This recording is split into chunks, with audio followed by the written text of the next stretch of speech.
서쪽의 현대시 7번부터 시작을 하도록 하겠습니다. 자, 첫 번째 작품 김영랑의 모란이 피기까지는 일단 수업을 핵심 정리 위주로 나갈게요. 시시콜콜 설명하는 게 아니라 시험에 나올 만한 핵심 정리 위주로 설명할 테니까 여러분들 중요한 부분만 잘 체크하시면 돼요. 자, 먼저 김영랑의 모란이 피기까지는 자, 여기서 제일 중요한 게 뭐냐면 제목에 나와 있는 이 모란.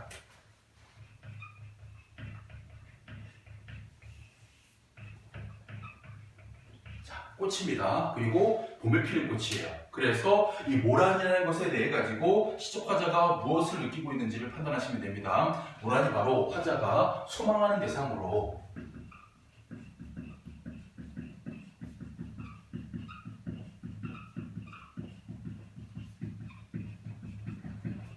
모란이라는 꽃이 피는 이 봄이라는 계절과 결합해 가지고 조국의 광복을 상징한다고 볼 수 있는 모란입니다. 자, 그래서 모란이 피기까지는 나는 아직 나의 봄을 기다리고 있을 테요 했을 때 이때 아직이라는 게요 부사어로 사용했죠. 그래서 이 아직이라는 말은 우리 모란이 피는 봄을 기다리는 것을 뭐하지 않겠다? 포기하지 않겠다를 의미합니다. 그래서 나의 봄을 기다리고 있을 테요. 이때 봄이 바로 이 모란과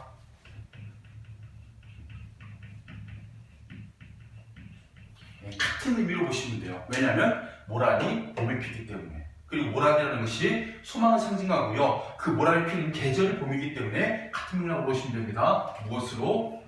광복의 의미로. 그래서 광복을 기다리고 있을 테요 하면서 1, 2행까지 거기까지가 바로 모란이 피기를 기다리는 현재의 모습입니다. 현재. 그래서 이 작품은 시간이요 현재부터 나옵니다. 모란이 피기를 소망하는데요. 그러다가 세 번째 줄부터 모란이 뚝뚝 이런 거 주목해야 돼요. 뚝뚝이라는 것은 감각적인 표현이죠. 모란이 지는 슬픔을 부각하기 위해서 뚝뚝이라는 음성 상징으로 순간의 피해를 부각하고 있습니다. 떨어져 버린 나는 비로소라는 말은 무슨 얘기예요? 비로소. 이것은 모란이 진 이후에야 비로소라는 뜻이죠. 그러면 무슨 얘기냐? 기다림을 강조하는 게 아니라요. 모란이 떨어지기 전까지는 슬픔에 젖지 않겠다는 의미의 비로소예요. 그 전에는 안 하다가 슬픔에 젖지 않다가 모란이 떨어져버린 후에야 비로소 봄을 여인 슬픔에 잠길 테요예요. 그래서 이제 리을이 나온 걸로 봐가지고 우리가 이 미래라는 걸 알 수 있죠. 그러면 모란이 뚝뚝 떨어져버린 날, 모란이 질 때 미래를 의미하는 그래서 두 번째 부분 우리가 이 3, 4행을요 미래, 모란이 떨어진 슬픔으로 시간이 이렇게 흘러가고 있고요. 자, 그 다음 5행부터 보시면 5월 어느 날 그 하루 묻었던 날 떨어져 놓은 꽃잎마저 시들어버리고 천지에 모란은 자칫 없어지고 뻗쳐오르던 내 보람 서운케 무너졌느니 모란이 지고 말면 그뿐 내 한해는 다 가고 말아 다라는 것을 통해 가지고 모란이 절대적이다. 그러니까 모란을 잃어버린 것만 그러니까 쉽게 얘기하면요 꽃 하나 줬다고 뭐 그렇게 세상이 바뀌고 무너지겠니? 근데 모란이라는 게 절대적이기 때문에 모란을 잃은 걸 가지고 자신의 삶 전체가 무너진 것으로 과장법으로 보시면 됩니다. 모란이 지고 가면 그뿐 내 한해는 다 가고 말아가 과장법을 통해 가지고 모란이 진 것이 삶의 보람을 모두 잃은 것으로 해석이 되는 부분이죠. 그 다음에 360날 이렇게 주목해서 보세요. 360날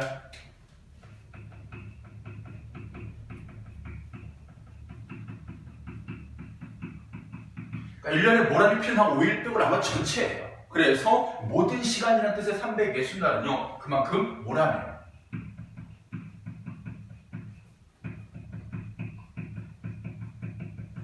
절대성이라고 볼 수 있죠. 그만큼 나에게 절대적인 꽃이다, 전부다 라는 의미죠. 그리고 중요한 게 뭐냐면 모란이 진 후 다음 모란이 필 때까지 360날 동안 슬플 거예요. 그러면 이 시간이 뭐냐? 바로 그 슬픔에 잠기는 시간이 바로 360날입니다. 구체적인 날짜를 통해 가지고 자기가 얼마나 슬픔에 젖을지 보이는 것이죠. 한양 늘 서섭해 우옵내다 여기까지 보세요. 여기까지가 바로 과거의 실험에 나와 있는 부분입니다. 내가 모란이 지면 그동안 뭐 했다? 360날 늘 울고 살았다. 마지막입니다. 모란이 피기까지는 나는 아직 기다리고 있을 테요 해서 1, 2행과요. 마지막 부분이 어떻게 되고 있습니까? 수미상관이 이루고 있죠. 그래서 다시 현재로 돌아와서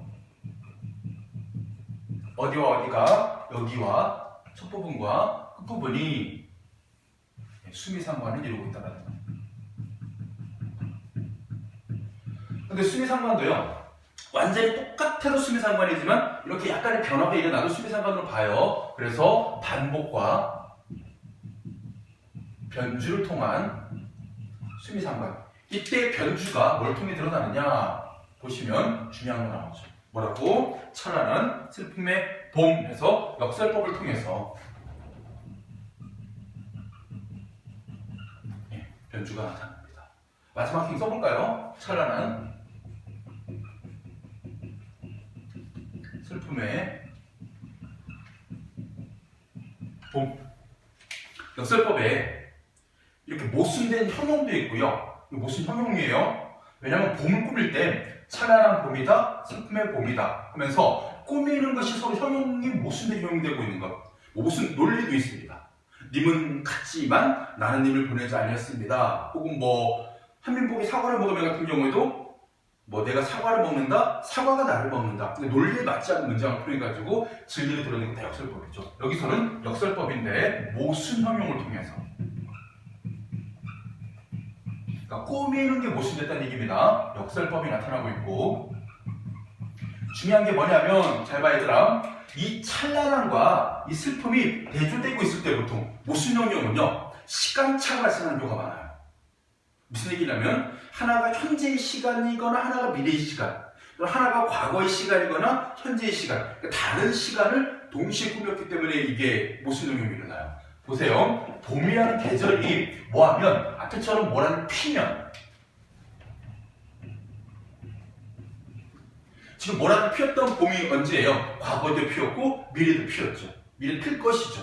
현재만 안 피고 있습니다. 그래서 이거는 모란이 없는, 즉 무슨 얘기냐, 모란이 떨어진 후 지금같이 슬프지만 미래는 뭐 할 것이다, 다시 모란이 피면 찬란한 봄이 올 것이다. 이를 통해 가지고 모순 형용을 통해서 역설법이 드러났습니다. 이 작품에서 제일 중요한 게 뭐냐, 일단은요 수미상관법과 역설법이라는 거 여러분들이 꼭 기억을 하셔야 되고, 그리고 시간의 흐름이 현재, 미래, 과거, 현재로 이렇게 불규칙적인 흐름이 일어나고 있다는 걸 기억하셔야 되고, 그리고 무엇보다 중요한 게 뭐냐, 이 김영란이라는 시인이 1930년대 시문학파 시인이에요. 시문학파. 그래서 시를요 그냥 뭐라고 표현하냐면 막 쓰는 게 아니고, 다른 시도 막 쓰는 건 아니지만 언어를 되게 갈고 다듬어요. 최대한 아름다운 소리, 좋은 소리, 의미 하나하나 다 부여해가면서 언어의 조탁이라는 걸 하는 그런 시인이기 때문에 섬세하고 아름다운 언어의 사용을 여러분들이 기억하시면 되겠습니다. 자, 이렇게 해가지고 김영란의 모란 피까지는 간단하게 정리해봤고, 두 번째입니다. 신동엽의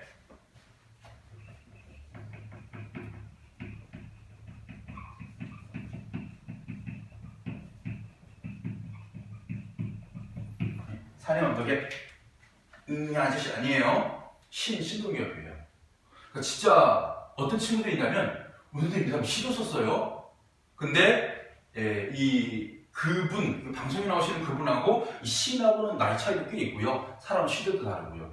우리 신동엽 시인 같은 경우에는 우리가 보통 시에서 드러내고자 하는 그 특징이요 확연히 드러나요. 이 사람은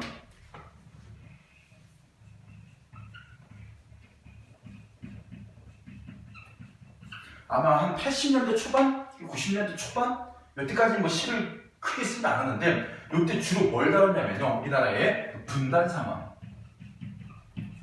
혹은 민주화와 관련된 시를 썼기 때문에 무슨 시, 이런 시를 뭐라고 해요? 현실 참여 시인 중에 한 명은 신동엽을 꼽습니다. 자, 보겠습니다. 그리운 그의 얼굴 다시 찾을 수 없어도 화사한 그의 꽃 하게 되면 이때 화사한 그의 꽃이요.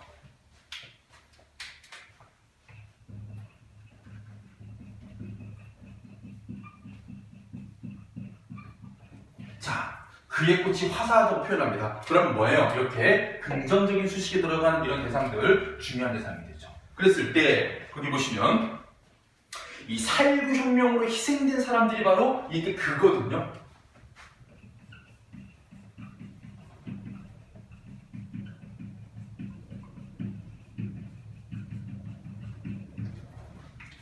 그러니까 옛날에 4.19 혁명 때 돌아가신 분들을 지금 추모하면서 쓴 시예요. 산의 언덕에가. 그래서 그리운 그 하게 되면 4.19 혁명으로 돌아가신 분들이고 추모의 대상이죠. 다시 찾을 수 없어도 화사한 그의 꽃 하게 되면 바로 그가 추구한 소망. 어떤 소망일까요? 당연히 민주화겠죠. 그것에 대한 열망을 의미하는 그런 소망인 꽃이 산의 언덕에 피어날 지어이. 자, 이 작품 보시면요. 마지막 부분이 뭐? 자, 피어날 지어이라는 종결어미가 반복되고 있습니다.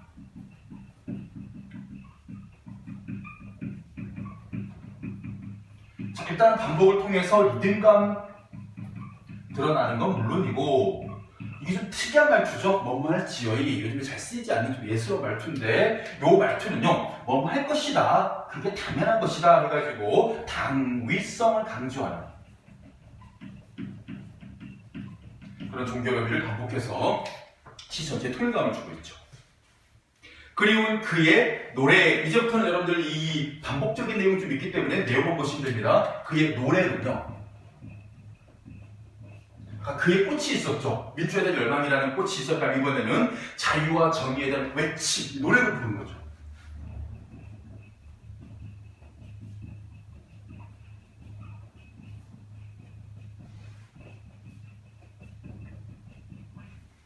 이 노래가 다시 들을 수 없어도 맑은 그의 숨결하게 되면 바로 그의 소망과 신념. 들레 숲속에 살아갈 지어이 하면서 마찬가지입니다. 리을 지어이죠. 그래서 지금 1년과 2년이 어떻게 되고 있어요? 비슷한 구조가 반복적으로 드러나고 있다는 거예요. 그 다음에 쓸쓸한 마음으로 들기를 더듬는 행이나. 자, 이 3년의 표현요.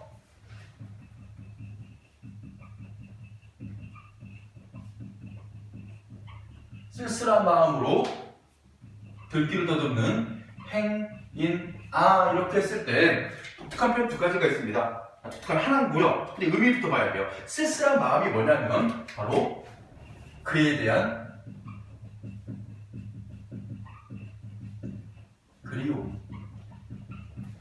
그런 꽃을 피웠고 그런 노래를 불렀던 그가 지금 없기 때문에 느끼는 그리움도 있고, 이런 그리움에 대해서 행, 인, 아는요 원래 나예요. 시적 화자인데 화자 자신을 객관화한 표현.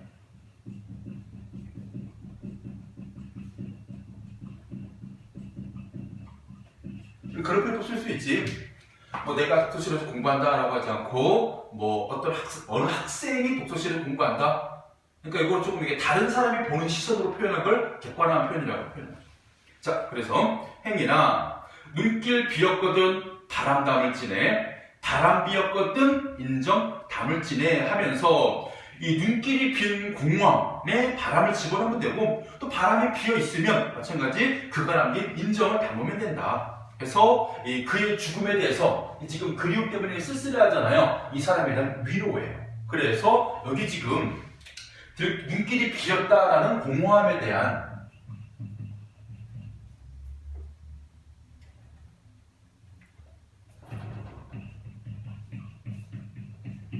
위로예요. 그래서 눈길이 비었으면 뭐를 담으면 되고 바람을 담으면 되고 또 바람이 비었으면 뭐 하면 된다? 인정을 담으면 된다. 따뜻한 마음. 이 그가 남긴 뜻이죠. 그리운 그의 모습 다시 찾을 수 없어도 울고 간 그의 영은 들의 언덕에 피어날 지어이 하면서 시 전체적으로요. 일단 보이는 게 유사한 문장 구조의 반복, 또 종결음의 반복도 마찬가지 1, 2, 5연에서 리을 지어이가 반복되고 있다는 것, 그래서 단위성을 강조하고 있다는 것, 그리고 어떤 사람, 먼저 간 의로운 사람에 대한 어떤 추모, 그리고 그가 꿈꿨던 세상을 이루고 싶은 마음을 담고 있는 시가 바로 신동엽의 산의 언덕이라는 시입니다. 그래서 그는 세상이 없지만 그가 남긴 뜻이 지금 남아서 세상이 바뀔 것을 이제 희망하는 노래이죠. 여러분들 이런 작품 같은 경우에는요, 우리 25쪽의 4번 문제 같은 데에서 보기로 설명을 잘 해놨죠. 자, 그 행인 화자 세 사람이 등장하고 있다. 자, 여기 보게 되면 이 그도 있고 행인도 있고 화자도 있을 때 이들의 관계를 통해 가지고 이 작품의 의미를 파악해야 된다. 그리고 이 작품은 60년대 사회혁명 때 민주주의를 수호하다가 목숨을 잃은 수많은 영혼을 통칭한다라고 하는 걸로 봐가지고 화자는 그를 그리워하고 그의 부활을 믿고 있고, 그리고 행인은 화자의 어떤 대리인이기 때문에 화자가 그를 위로하죠. 위로하면서 그는 마찬가지 이 그를 그리워하는 그런 존재로 나옵니다. 그래서 우리가 여기 있는 이제 4.19와 관련된 작품이라는 현실 참여시 받고 시대가 좀 돌아갑니다. 이게 지금요 30년대 왔다가 이제 60년대 이후 7, 80년대, 90년대 왔다가 다시 돌아가요. 운동주의 또 다른 모양.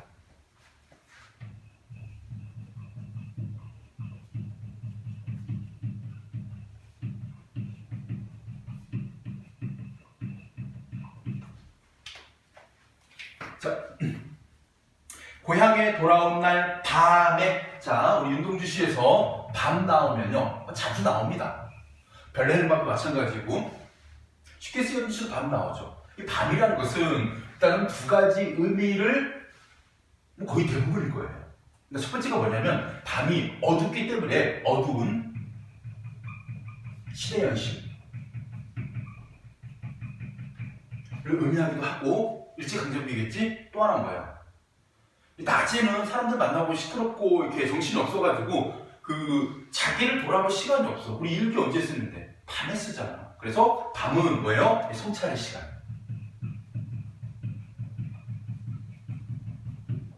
맞지? 자, 그래서 이 밤에 내 백골이 따라와 한 방에 누웠다. 자, 백골 나왔습니다.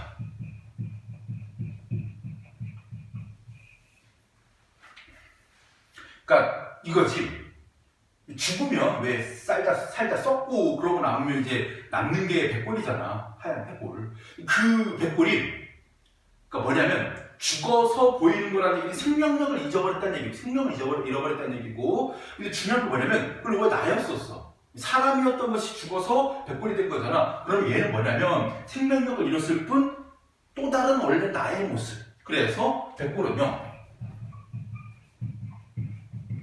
또 다른 자아인데 어떤 자아냐? 생명력을 잃어버렸기 때문에 부정적인 성격이에요.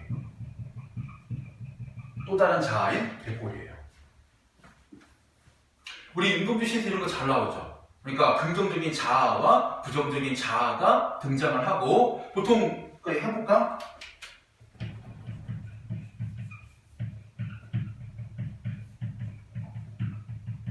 자, 일단은 우리 부정적인 자아부터 해보자. 밑에 거부터. 부정적인 자아는요, 지금 내가 이제 살아가는 현실적 자아고요. 그죠? 그래서 현실적이면서 뭐 하냐면 얘는 부끄러운 자아예요. 내가 지금 이런 시대 현실에 적극적으로 참여하지 못하는 건 부끄러운 자아다라고 한다면, 긍정적 자아 같은 경우에는 이상적인, 자기가 추구하는 자아이면서 뭐예요? 참된 자아. 그래서 이 두 자아가 뭐 하는 거야? 분열되는 거죠. 자아 분열이 막 사이코패스 이런 거 아니야. 뭐냐면 내가 원하는 삶은 이런 건데 나는 지금 그러지 못하고 있어. 이 말 적잖아. 우리 그지? 나는 열심히 공부해가지고 이런 꿈을 이루고 싶었는데 내가 지금 보여주고 있는 모습은 그게 아니야. 뭐 이럴 수도 있고, 그죠? 이 두 자아의 분열을 정말 잘 다룬 시입니다. 그래서 이런 자신의 모습을 부끄럽게 여겨서 이런 자아를 추구하는 거지. 올라가는 거예요. 그렇죠? 자, 그래서 백골이 따라와서 한 방에 누웠다 하게 되면 고향에 돌아온 날 밤 자아 성찰하면서 뭐 한 거예요? 현재 내 모습. 그러니까 부끄러운 자를 위한 백골이 따라온 거예요. 그 다음 두 번째 볼게요. 어두운 방. 자, 이 어두운 방이 아까 밤이 어둠이라는 시현실을 의미하는 것처럼 어두운 방도 마찬가지. 암울한 현실의 공간, 어두운 방은 우주로 통하고,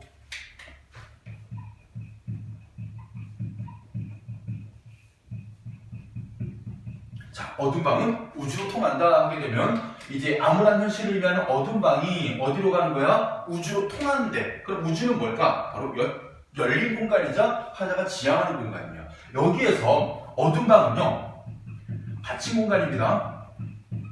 근데 우주는 열린 공간이에요. 여기는 화자가 지금 살고 있는 현실의 공간이에요. 우주는 추구하는 공간이에요. 여기에서부터 화자가 지금 뭐하고 있는 거예요? 부정적인 이런 현실로부터 상황으로부터 벗어나서 이 현실로 나가고 싶다는 의지가 드러나는 표현이죠. 하늘에선가 소리처럼 바람이 불어온다. 이 바람 하게 되면 어두운 방에서 부끄러워하고 있는 나에게 불어오는 바람이에요. 그러면 이제 바람은 바로 현실에 안주하는 화자를 자극하는 소재입니다.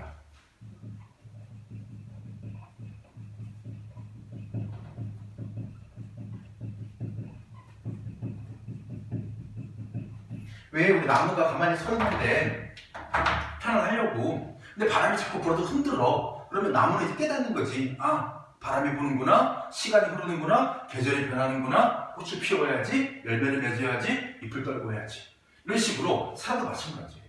그러니까 현실에 안주하고 더 이상 도전하고 뭔가 이제 참여하지 않으려는 그런 원래 인간의 뭐 본성이라고까지는 할 수 없지만요. 흔히 보이는 모습이잖아요. 이걸 계속 누가 바람이 나를 흔들어요. 흔들어서 지금 이 백골 같은 현실에 안주하면 안 돼 라고 얘기해 줄 것이죠. 그 다음에 어둠 속에서 곱게 풍화작용하는 백골을 들여다보면 여기 풍화작용이 과학적인 용어죠. 예전에 우리 수필이었어요. 윤동주 시인과 같이 대학을 다녔고 1년 후배인데 예전에 정병욱 교수라고요. 이분이 윤동주 시인에 대해서 이제 편지를 쓴 거 보면 이 시를 쓸 때 머릿속에서 계속 시어를 갈고 다듬는데 풍화작용이라는 말이 너무 이게 과학적이고 직설적이어서 이걸 바꾸려고 막 고민했는데 결국 안 나와서 이 단어를 어쩔 수 없이 썼다는 얘기가 있어요. 근데 중요한 건 뭐냐면 백골을 뭐한다? 풍화작용한다는 건 뭐냐면요 계속 깎는 거예요. 백골을 깎는다는 얘기는 무슨 얘기요? 부정적 자아에 대해서 계속 성찰의 과정을 거치는 풍화작용이 되겠죠. 백골을 들여다보며 눈물 짓는 것이 내가 우는 것이냐, 백골이 우는 것이냐, 아름다운 혼이 우는 것이냐. 자, 여기 보세요. 우는 것이냐. 세 번을 반복했습니다. 내가 우는 것이냐, 백골이 우는 것이냐, 아름다운 혼이 우는 것이냐 하면서 일단 첫 번째 내가 우는 것이냐 하게 되면요 그냥 지금 시쪽 화자예요. 화자인데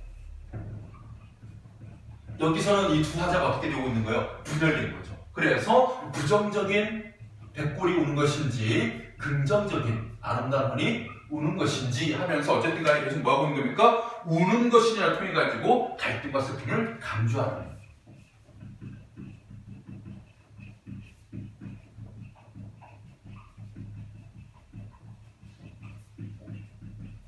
우는 것이냐의 반복. 그래서 자아가 분열되고 갈등을 일으키고 있는 것이죠.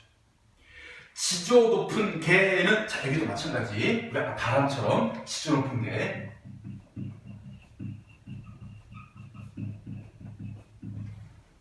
밤에 개가 쿵쿵 짖어요. 그러면 이 개가 짖으면 잠이 깨겠죠. 잠이 깨거나 아니면 뭐 하게 돼요? 이제 잘못 먹었다는 생각을 고쳐잡을 수 있는 그런 개입니다. 그래서 화자의 나약한 의식을 일깨우는 존재.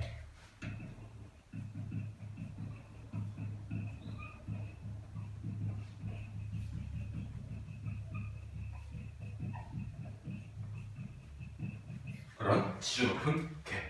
그냥 이게 만약에 시적 화자의 잠을 방해한다, 단잠을 방해하고 꿈을 방해한다 이러면 그냥 개겠죠. 근데 여기는 지조 높은 개라고 했어요. 적어도 단어적 표현이 아니라면 개를 긍정적으로 보고 있는 거죠. 나의 사약한 그 의식을 일깨우는 존재. 자, 이 개는 밤을 세워 어둠을 짚는답니다. 그래서 어둠을 쫓아내려고 계속 짚는 개가 어둠이 뭐였어? 부정적 현실이잖아. 개가 그렇게 쫓아내고 있는데 나도 그런 개를 통해 가지고 현실을 일깨워야 되지 않겠느냐라는 거죠. 어둠을 짚는 개는 나를 쫓는 것일 게다. 그러니까 이 나를 일깨우는 이 개가 어둠을 쫓기도 하지만 그런 어둠에 안주하고 있는 나도 쫓아서 나중에 나의 어떤 모습, 이런 백골 같은 모습, 현실에 안주하는 모습, 부정적인 모습을 쫓아내려고 하는 것이죠. 그럼 이거야, 내 안에 여기 백골이 있고 여기 아름다운 혼이 있어. 그래서 누가 처음에 이제 바람이 지나갔고 그 다음에 개가, 어떤 개가, 지저 높은 개가 이렇게 짖어요. 그러면 어떻게 됩니까? 얘는 도망가는 거예요. 왜? 얘가 어둠의 속성을 지닌 안주하는 그런 백골이었기 때문에. 얘가 가고 나면 나한테 뭐만 남는 거예요? 내가 추구했던 아름다운 혼만 남는 것이죠. 상당히 중요한 존재죠, 나한테.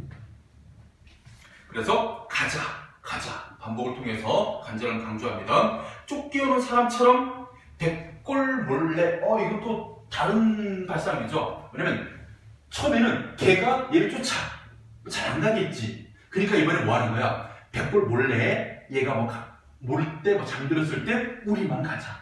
그죠? 백골 몰래 아름다운 또 다른 고향에 가자 하게 되면, 이때 이 또 다른 고향은 이 시 제목이자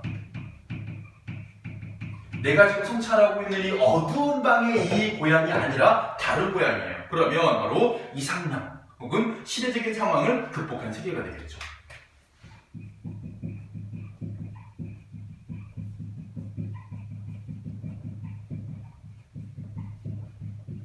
그러면 이 공간은요, 이렇게 해석이 돼야 돼요. 어떤 공간입니까? 지금의 고향은 나에게 백골도 있고 아름다운 hom도 다 있는 그런 공간이 지금의 고향입니다. 현재의 공간, 고향. 그런데 내가 지금 가고자 하는 또 다른 고향은요, 지금 아름다운 혼에게만 얘기하고 있는 거예요. 개를 데리고 갈 수도 있고요. 근데 백골은 오지 않는 곳이에요. 그래서 천재의 부정적이고 부끄럽고 안주하는 이 자아는 남겨두고 긍정적이고 아름다운 꿈을 가진 이 존재만 같이 가고 싶다라는 의미의 우리 현실을 극복하고자 하는 시예요. 그래서 여기 보면요, 백골이나 바람, 지저 높은 게 등등의 소재가 상당히 상징적인 그런 부분이죠. 그리고 제일 중요한 건 자아의 분열과 대립이 나타난다는 것. 그리고 우리가 우는 것이냐의 반복을 통해 가지고 갈등과 슬픔이 강조되고 있습니다. 자, 이렇게 해가지고 우리 현실참여가 아니죠. 우리 저항시이면서 자신에 대한 부끄러움을 드러냈던 윤동주 시인의 시 마치고요. 그 다음에 김남조의 서리를 들어가도록 하겠습니다.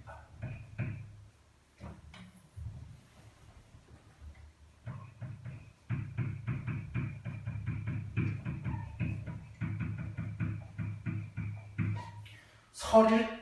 이거 여러분들 그냥 이렇게 생각하시면 돼요. 새해 첫날. 그렇죠?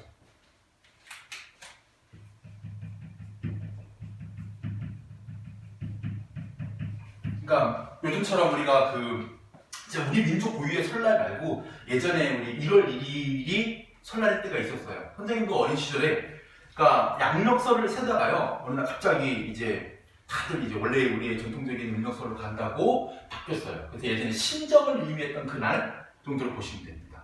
그리고 중요한 게 뭐냐, 우리 이 김남조 시인 같은 경우는요, 상당히 독실한 카톨릭 신자예요. 그래서 이 작품에는요, 기독교적인 성격으로 착각할 수도 있겠지만요, 카톨릭 신자라는 것. 그래서 뭐가 있어요? 우리 한용운 시인에게 부처가 있듯이 절대자가 존재하는 것이죠. 그리고 그 절대자를 통해 가지고 자연의 섭리를 드러내는 시가 바로 있는 설입니다. 자, 보겠습니다. 겨울 나무와 바람. 머리채 긴 바람들은 할 때 겨울나무가 고독한 존재예요. 왜냐하면 다 모든 생명체가 다 잠들고 다 숨어있고 하는 그런 겨울에 나무 혼자 서있기 때문에. 그리고 바람도 어찌 보면요, 외로운 존재예요. 휙휙 날아다니지만 아무것도 없죠. 그 두 가지가 어떻게 되면 머리채 긴 바람들은 의인법 사용됐습니다. 바람에게 긴 머리채가 있다. 의인법. 투명한 빨래처럼. 요거는 직유법인데, 그러니까 이거야. 원래 바람은 한 곳에 머무르지 못하고 계속 이렇게 움직여 다니지. 근데 빨래는 어때? 빨래줄이 이렇게 집게로 고정이 돼 있잖아. 그러면 이 빨래는 돌아다니는 게 아니라 어딘가 걸려있는 소재란 말이야. 바람을 빨래에다 비유했다는 것은 뭐냐면, 바람이 계속 흘러가 버리는 존재가 아니라 이제는 뭐한 것이야? 겨울 나무 가지에 걸려있는 존재. 그럼 어떻게 된 거야? 서로 각각 외롭게 따로 있던 이 바람과 겨울 나무가 같이 있게 된 거지. 왜냐하면 바람이 빨래처럼 나무에 걸려 있으니까. 그럼 더 이상 둘은 외롭지 않은 존재. 우리가 이렇게 생각하면 돼. 살면서 나 외로워. 세상에 나만큼 외로운 사람 없을 거야. 라는 생각을 니만 하는 게 아니야. 수많은 사람들이 외로워. 좀 있으면 크리스마스인데 하고 있지만 우리가 지금 삶은 고독하다고 생각하고 있지만 결국 어떤 기회로 우연하게 만나면 고독한 게 아니구나. 만나면 같이 있고 같이 있으면 서로가 위로가 되기 때문에 그거를 자연으로 통해 보여주고 있는 거예요. 특히 이제 설이니까 겨울 풍경을 통해 가지고. 그래서 진종일 가지 끝에 걸려 나무도 바람도 혼자가 아닌 게 된다. 이런 자연으로 끌어오는 이유는 전부 다 사람의 이야기를 하기 위해서예요. 사람은 고독한 존재가 아니다. 근데 시인요, 많이 친절해요. 우리가 이걸 뭔지 이해 못할까봐 그 다음 면에서 설명을 잘해줬죠. 혼자는 아니다. 누구도 혼자는 아니다. 나도 아니다. 뭐가 아니다요? 혼자는 아니다는 얘기죠. 실상 하늘 아래 외톨이로 서보는 날도 정말 아무도 없다고 생각될 때, 이게 뭐 사람도 자연도 모든 것도 날 뒤졌어 라고 생각할 때도 하늘만은 함께 있어주지 않았던가. 이때 하늘이 바로 누가? 김남주 씨 얘기했던 이분이에요. 절대자. 그래서 신 얘기하겠죠.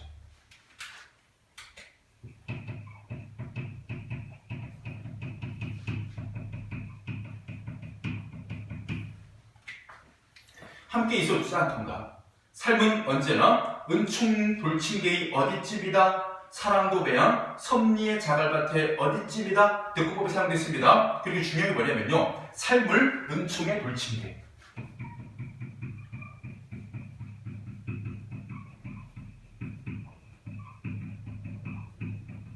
그리고 사랑은 섭리의 자갈밭.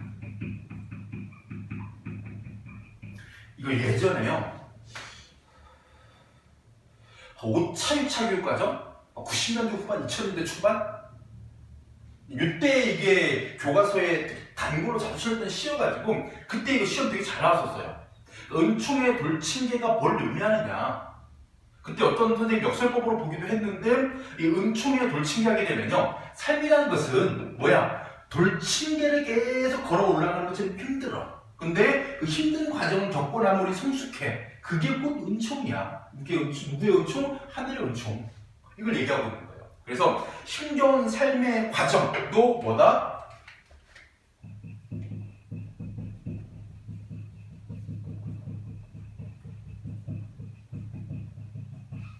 신의 은총이다. 신이 우리에게 은총을 내린 거다라고 얘기하는 거죠. 그리고 사랑도 내양, 섭리의 자갈밭이 어디쯤이다. 자, 우리 자갈밭 하면 뭐예요? 우리 거기 힘든 곳이잖아요. 막 돌에 걸려 넘어지고, 막 무릎 까지고, 사랑도 하다 보면 뭐 하게 돼요? 넘어지고, 막 마음 까지고, 이런 이 힘겨운 과정. 그래서 사랑의 고통과 시련.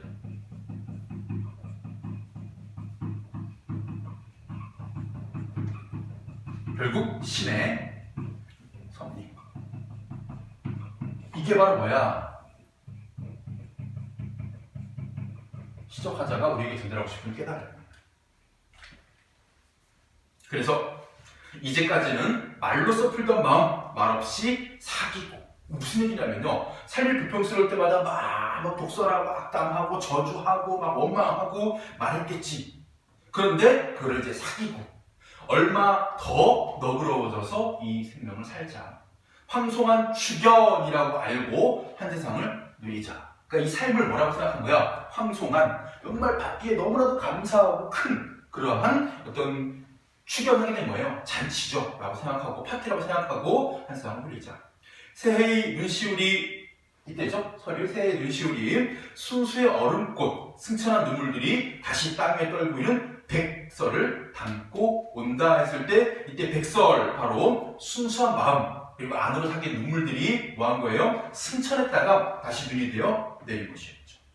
그러니까 우리가 지금 뭐하면 이 삶을 황송한 축연이라 여기고 받아들이고 행복하다라고 생각하고 살며 뭐하게 되느냐, 이 순수의 얼음꽃인 이 우리의 눈시울, 붉은 눈시울의 눈물이 하늘 올라가요. 승천하죠. 그러다가 다시 땅 위에 떨고 있는 백설의 이미지입니다. 자, 이렇게 해가지고 삶에 대한 긍정적 인식, 너그러운 마음을 담고 있는 시, 그리고 어떤 좀 종교적인 색채, 그러니까 신에 대한 어떤 그 신의 섭리에 대한, 신의 은총에 대한 깨달음을 드러낸다는 점에서 종교 색채도 좀 가까웠죠. 그래서 이 작품 우리가 봤고요. 그 다음에 이용학의 풀벌레 소리 가득 차 있었다.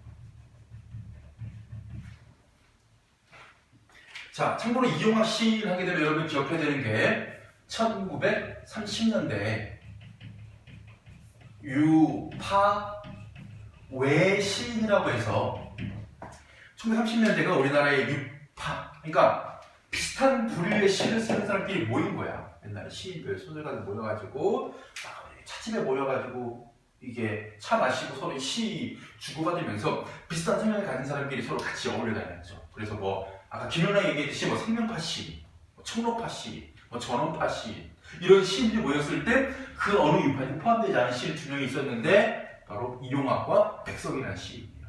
특히 이용학 시인이 그 주로 그리는 이야기가 있어요. 뭐냐 바로 그 1930년대를 기점으로 해가지고 유랑민 혹은 유이민의 삶을 노래한. 그래서 우리 낡은 집이라는 시가 있습니다. 털보네 가족, 야간 노주였던 그런 이야기. 그다음에 여기 있는 풀벌레 소리 가득 차 있었다. 혹은 우라지오 가까운 항구에서. 대부분 전부 다 유이민의 삶이에요. 그러니까 30년대 우리나라의 어떤 그 가난한 청년들의 현실이 너무 힘겨워서 더 이상 여기서 살아갈 수가 없는 거야. 그래서 만주로 가고 막 간도로 가고 이런 사람들의 이야기지. 그 중에 심하면요 어디까지 가요? 우라지오 가까운 항구에서 하게 되면 블라디보스톡이거든요. 옛 러시아까지 막 가고 그랬던 이야기죠. 자, 보겠습니다.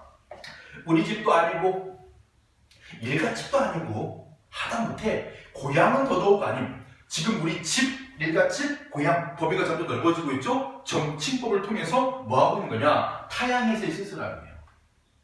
근데 왜 우리 집인 게 중요하냐? 아버지가 돌아가셨거든. 아버지가 돌아가신 곳이 집이 아닌 그런 타향에서의 쓸쓸한 상황. 그리고 아버지가 돌아가셨다라는 절대적인 슬픔을 드러내기 위해서 정칭법으로 우리 집도 아니고 일가집도 아니고 고향은 더더욱 아닌 곳에서가 나온 것이죠. 그러니까 아버지가 객사하신 거죠. 그죠? 타향에서. 아버지 침상은, 침상 없는, 침상이 없다는 얘기는 맨바닥에서. 그죠? 빈궁한 현실. 최후의 밤, 아버지의 죽음입니다. 풀벌레 소리 가득 차 있었다. 이때 풀벌레 소리가 바로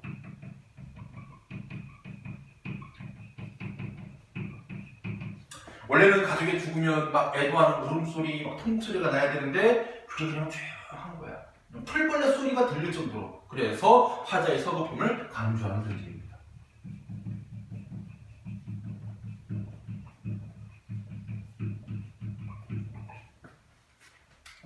노령, 옛 러시아 영토예요. 를 다니면서까지 애써 키웃 잘해오는 방언입니다. 아들, 딸에게, 우리들에게 한마디 남겨두는 말 유언도 없었고, 이거 좀 비슷한 거 있었죠. 한마디 말도 못하고 우리 월명살 제망배가 보면 나는 간다는 말도 못하이고 이러면 갑작스러운 죽음이 되는 거예요.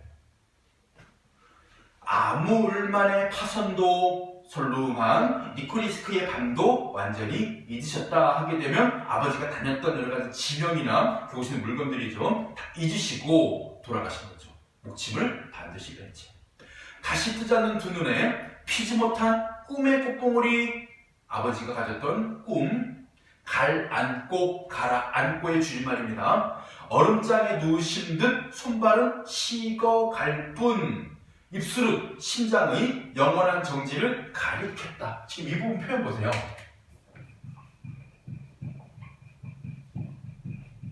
지금 이 아버지의 죽음에 대해 가지고요, 얼음장에 누우신 듯, 그리고 입술은 심장의 영원한 정지를 가리켰다까지 타지에서 아버지의 죽음이라는 극도의 슬픈 상황 속에서 뭐 하고 있는 겁니까? 이 사실성을 부각하는 객관적 묘사를 하고 있는 거예요. 정말 남이 얘기하는 뭐 이런 거 있잖아요. 막 그 고인의 그 돌아가신 사망을 확인하기 위해서 뭐 의사 불렀어. 의사 와가지고 막 이렇게 확인하고 돌아가셨습니다. 이렇게 그냥 냉정하게 얘기하듯이 누가 아들이 이렇게 얘기해 버릴 겁니다. 이게 오히려 더요 사실성과 비극성을 부각시켜줘요.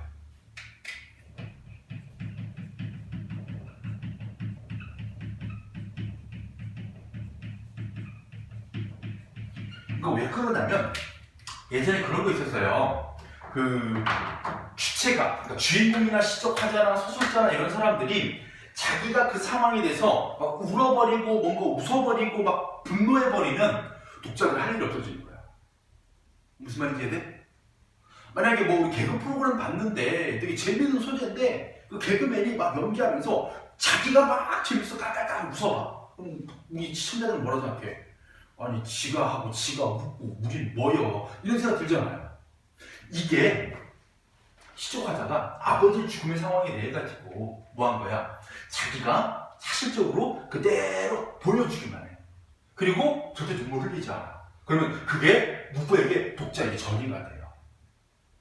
야, 이런 타지에서 이런 추운 겨울날 아버지가 목치마라 베시고 맨바닥에서 유언도 못 남기시고 돌아가셨구나.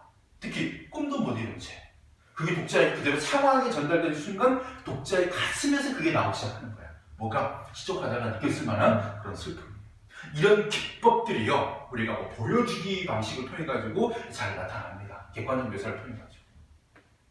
우리 그런 이유가 바로 그 이용학의 낡은 집, 털분의 가족이 원래 그 털분의 집 그 아이가 원래 우리 시적화자 친구였거든. 그 집 식구들이 도망가는 그 과정을 담담히 그려 그냥 담담히 그냥 고발하는 거지. 그러면 이 작품이 독자가 안타까움을 느끼는 그런 방식이죠. 때려진 의원이 아무 말 없이 돌아간 뒤 이웃 늙은이의 손으로 눈빛 미명은 고요히 낯을 덮었다. 아버지 죽음을 확인했죠. 우리는 머리맡에 엎드려 있는 대로 울음을 다 울었고 아버지의 침상 없는 최후의 밤은 풀벌레 소리 가득 차 있었다 하면서 이것도 지금 수미상관으로 봅니다. 왜 그러냐면요. 첫 번째 연애 마지막 부분 있잖아요. 첫 번째 연애 5행, 6행, 4행, 5행 그 부분과 지금 마지막 연애 3, 4행이 서로 똑같은 부분 반복되어 있습니다. 그래서 여기 우리 수미상관 수미상관 나왔고 지상을 강조하고 있다는 것. 우리 아까 수미상관적 구조 나왔던 게 어디 있었어? 모라니 B까지는 수미상관적이겠지. 마찬가지 얘도 수미상관적 시입니다. 그래서 이용학의 바로 어떤 유랑민, 유이민의 암담한 삶, 아버지 죽음과 관련된 시, 일제강점기 시입니다. 풀벌레 소리 가득 차 있었다. 그리고 하나 기억해야 될 게 우리 풀벌레 소리 가득 차 있었다가 소리잖아. 이 청각적인 이미지였다는 것. 요거 정도 기억하시면 될 것 같아요. 그리고 수미상관세였다는 것도 기억하시면